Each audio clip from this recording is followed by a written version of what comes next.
大家好，我哋係2024年優秀教師選舉教學組得獎者嘉諾撒小學，我係陳詠儀主任，我係陳繼光老師。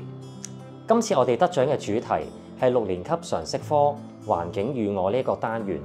其中一課係生物相互嘅關係。呢一個概念係嚟自於可持續發展系列同埋國家安全同我哋之間嘅聯繫。現今資訊科技發達，環境保育同我哋生活息息相關。我哋點樣喺科技發達之時，同時可以達至到平衡，好好保護到我哋自己國家嘅領土，愛惜我哋嘅地球，就必須要從自身出發，推己及人，繼而推廣到世界嘅層面，即係由點、線再宏觀到世界。整個課堂嘅設計係由學生為中心作為主導，老師喺過程之中不斷回饋，用唔同層面嘅提問，按照 Bloom's Taxonomy 嘅提問層次去鋪墊整堂嘅課堂嘅框架，照顧到唔同學生嘅能力之餘，又能夠刺激到學生嘅思考。透過角色扮演，讓學生更加投入，明白瀕危動物面臨嘅威脅、城市發展，呢啲都係對我哋人類改善生活嘅發展。但係正正就係影響咗佢哋嘅生存。接住落嚟，課堂就會用到專家小組，學生透過情景思考問題，代入角色，扮演唔同持份者去處理同埋去解決城市發展所帶嚟嘅問題。喺彙報嘅過程之中，其他同學仔又可以學習到老師嘅角色就係協作者，協助學生在知識嘅層面嘅整合，並且喺佢哋嘅睇法裏面作出指導同埋回饋。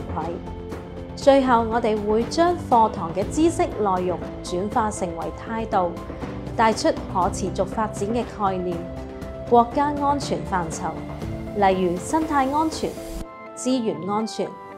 讓學生能夠從中感悟到一種愛國嘅情懷，愛惜自己國家嘅領土。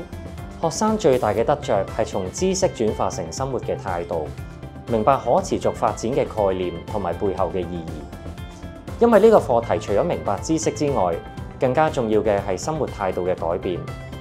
學生要明白大家要團結，要共同合作，對國家有承擔，亦都要明白國家同地球嘅問題，其實同我哋每一個人都係息息相關嘅。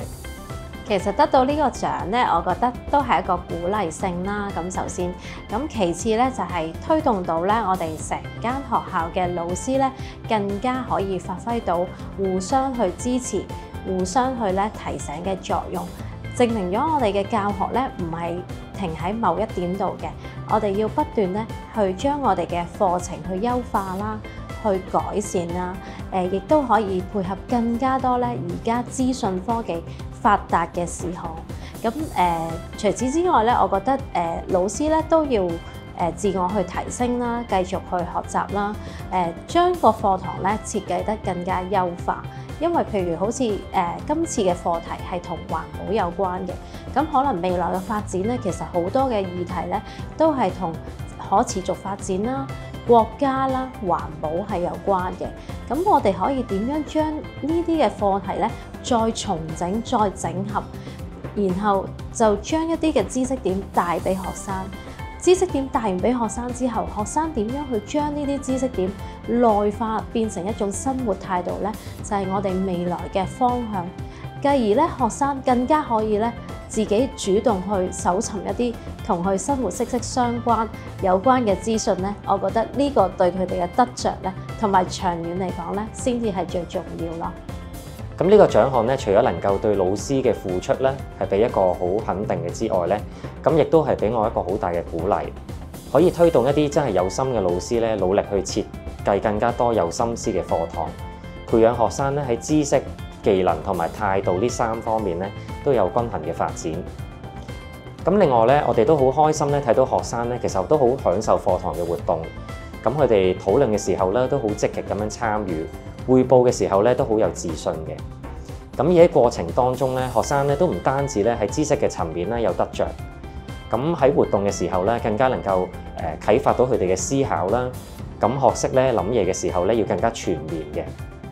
咁最重要嘅咧，就能夠係喚醒同學咧係關注呢個環境保育嘅問題，培養佢哋發自內心咁樣咧喺生活當中咧去實踐環保生活，成為一個有同理心、有承擔同埋懂得顧全大局嘅人。